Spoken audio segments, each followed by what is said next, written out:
Siamagaro, the Gundagadu, Yukavira Tanama, Dwebe Bamaka, Dr. Sassanton Pipari. Samapochame, the Gansaharo, bought 5210 enzymology, Pataya Pipari.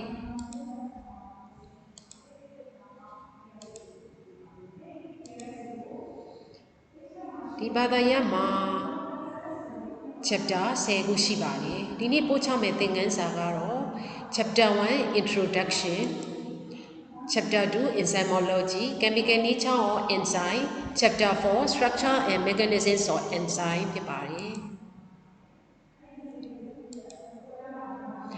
Enzymology sora enzyme activity လှုပ်ဆောင်မှုတွေနဲ့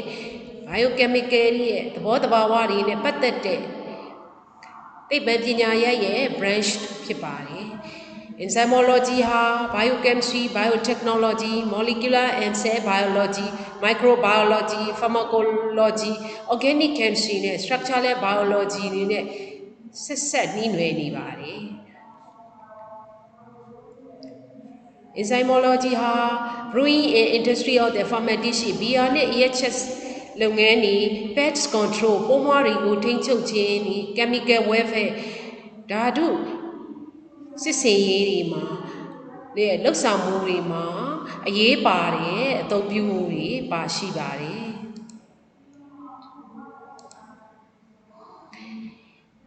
Enzyme ဆိုတာဟာ proteins တွေဖြစ်ပါတယ် Enzyme ဟာ biological catalyst တွေဖြစ်ပါတယ် biological ဓာတ်ကူပစ္စည်းဖြစ်တယ် chemical reaction တွေမှာမြန်ဆန်စေပါတယ် chemical reaction တွေဖြစ်တဲ့ photosynthesis တွေ respiration တွေ protein synthesis တွေမှာကူညီပေးပါတယ် enzyme တစ်ခုစီဟာ substrate တစ်ခုရဲ့တီးခြားစီအနေနဲ့ရှိနေပါတယ် substrate တွေဟာ protein products ဖြစ်ကိုပြောင်းလဲသွားပါတယ် reaction တွေမှာ enzyme တွေရဲ့အကူအညီပေါ်မူတည်ပြီး enzyme တွေကိုအမည်ပေးထားတာပါတယ် sucrose ကိုဖြိုခွဲပေးတဲ့ enzyme တွေကို sucrase protein တွေကိုဖြိုခွဲပေးတဲ့ enzyme ကို protease lipid တွေကိုဖြိုခွဲပေးတဲ့ enzyme ကို lipase DNA ကိုဖွဲ့စည်းတိဆောက်ပေးတဲ့ enzyme ကို DNA polymerase ဖြစ်ပါတယ် structure of the enzyme enzyme တွေဟာရေပူရမှာ globular လုံးဝိုင်းနေတဲ့ proteins တွေဖြစ်ပါတယ် enzyme တွေဟာ amino acid တွေအတွက်ဆက်ထားတဲ့ chain လေးအနေနဲ့ရှိပြီးလိမ်ခွေနေပြီးတော့ 3 dimensional structure ဖြစ်တဲ့3ဘက်မြင်ရုပ်လုံးကြွတဲ့ပုံသဏ္ဍာန်လေးထွက်လာပါတယ် 3 dimension structure ဖြစ်တဲ့ enzyme တွေမှာ group ဆိုတဲ့အကြောင်းတွင်းကြောင်းလေးတွေနဲ့ pockets အိတ်လေးတွေပါရှိနေပါတယ် active site တွေဟာ group ဆိုတဲ့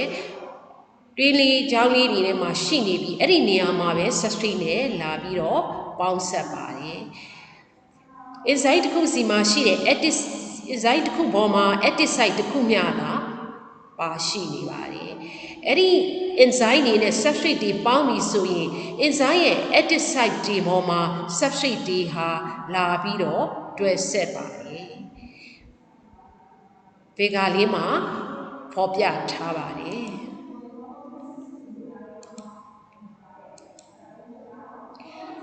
enzyme တွေရဲ့အလုပ်ပုံလေးတွေကိုဖော်ပြထားပါတယ် digestive system မှာဆိုရင်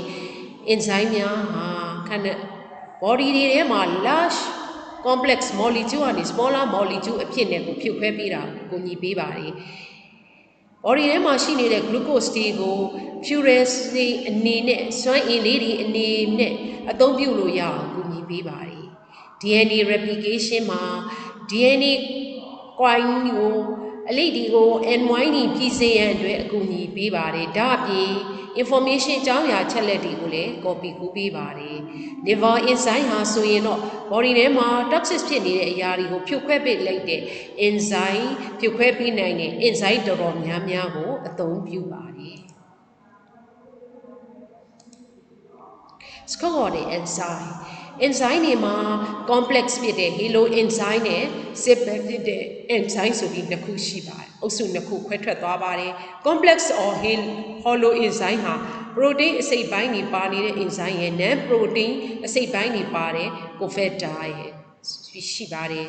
simple enzyme မှာဆိုရင်တော့ protein တစ်မျိုးတည်းပဲရှိနေပါတယ် protein ပါရှိနေတဲ့အစိတ်ပိုင်းတွေကို apo enzyme လို့ခေါ်ပြီးတော့ non protein part enzyme တွေကို cofactors တွေလို့ခေါ်ပါတယ် cofactor ကိုမှအစိတ်အုပ်စုနှစ်စုခွဲလိုက်ပါတယ် prostatic groups နဲ့ coenzyme group တွေဖြစ်ပါတယ် prostatic group တွေဟာ smaller inorganic molecule တွေနဲ့ atoms တွေဖြစ်ပါတယ် apo enzyme ကိုတင်းကျပ်စွာပဲဝိုင်းရံထားပါတယ် coenzyme ကတော့ကြီးမားနေတဲ့ organic molecule တွေဖြစ်နေပြီးတော့ enzyme ကိုရော့ရဲစွာဖြစ်နေပဲဝင်ရန်ချပါတယ်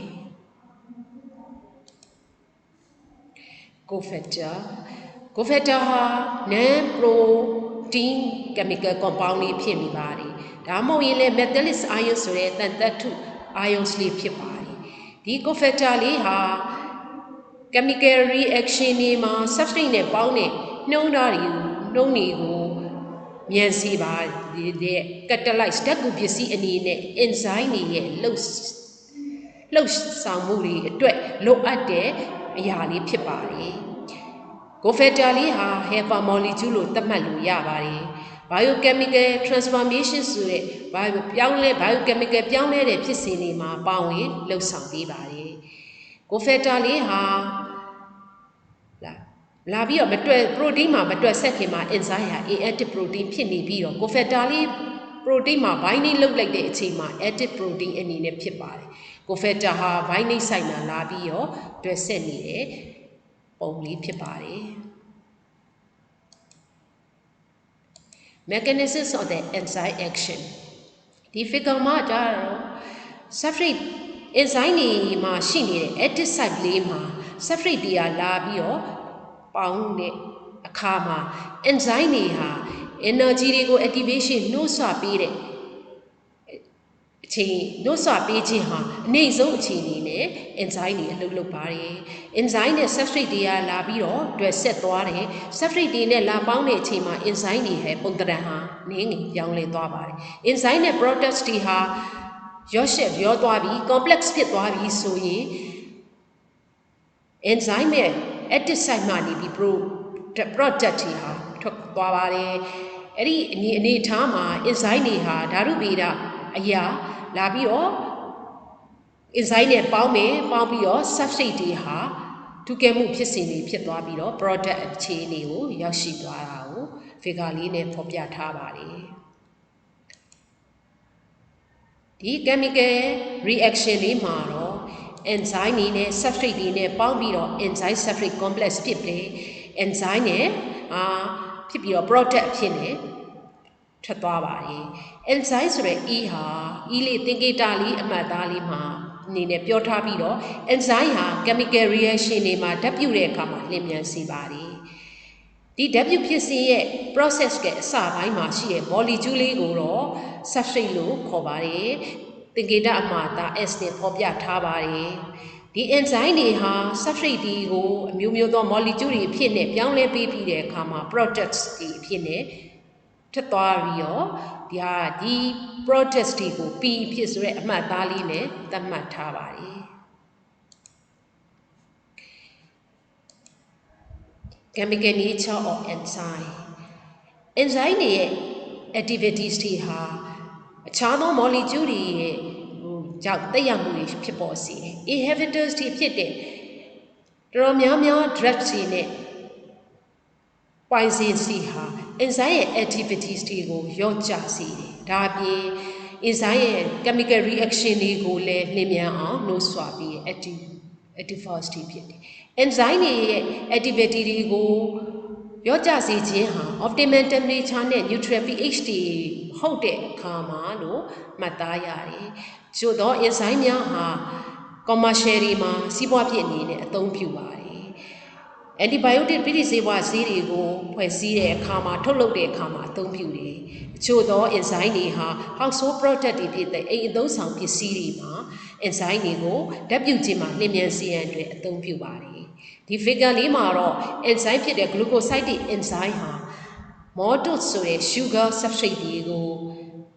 ပြောင်းလဲပေးလိုက်တာက 2 glucose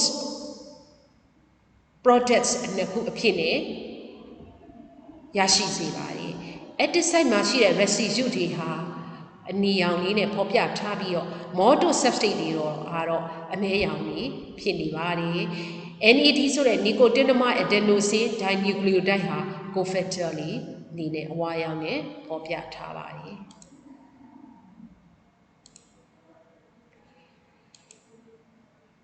ပုံလေးမှာ active site enzyme တွေရဲ့ active site တွေကိုဘာလဲဆိုတာကိုပုံလေးနဲ့ဖော်ပြထားပါတယ် active site မှာ binding site နဲ့ catalysis site ဆိုပြီးတော့ရှိပါတယ်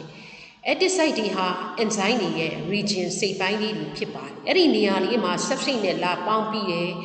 တဲ့နောက်မှာ chemical reaction တွေကိုဆက်လက်ပြီးလုပ်ဆောင်သွားတယ် active sites တွေမှာ amino acid ရဲ့အကျွင်းချန်လေးတွေနဲ့ဖွဲ့စည်းထားတယ် substrate တွေနဲ့ယာယီလာပြီးတော့တွက်ဆက်ခြင်းတွေဖြစ်ပေါ်တယ်ဒါ binding site ဆိုတာပေါ်လာတယ်အဲ့ဒီ residue တွေဟာ substrate တွေနဲ့ဓာတ်ပြုခြင်းတွေ reaction တွေဖြစ်ပေါ်ရင် catalysis sites တွေဖြစ်ပေါ်တယ် binding site တွေကို figure မှာအပြရောင်ဖော်ပြထားတယ် catalysis sites ကိုတော့အနီရောင်နဲ့ဖော်ပြထားပြီးတော့ peptidoglycan substrate ကိုတော့အမဲရောင်နဲ့ figure မှာဖော်ပြထားပါတယ်ဒီ figure လေးဟာတော့ active site နဲ့ binding site ကိုဖော်ပြထားတယ် enzyme တွေဟာ substrate နဲ့ပေါင်းလိုက်တဲ့ချိန်မှာ enzyme တွေရဲ့ပုံသဏ္ဍာန်လေးတွေဟာပြောင်းလဲသွားပြီးတော့ enzyme နဲ့ substrate complex ဆိုတာဖွဲ့စည်းလိုက်တယ် example အနေနဲ့ enzyme တွေဟာ hexokinase enzyme တွေ substrate နဲ့ enzyme နဲ့ပေါင်းလိုက်တယ်ဝင်ခွေကြဖြစ်အောင်တွဲဆက်လိုက်တဲ့အခါမှာ adenosine triphosphate enzyme လို့ဖြစ်လာပြီးတော့ hexokinase enzyme အရွယ်စားလေးကြီးလာတယ် binding site ကို figure မှာ blue အပြာရောင်အနေနဲ့ဖော်ပြထားပြီးတော့ substrate တွေကိုတော့အမဲရောင်နဲ့ဖော်ပြထားတယ် magnesium cofactor လေးကိုအဝါရောင်လေးအဖြစ်နဲ့ figure မှာသတ်မှတ်ပေးထားပါတယ်ဆက်လက်ပြီးလေ့လာနိုင်ရန်အတွက် question လေးတွေကိုထည့်ပေးထားပါတယ်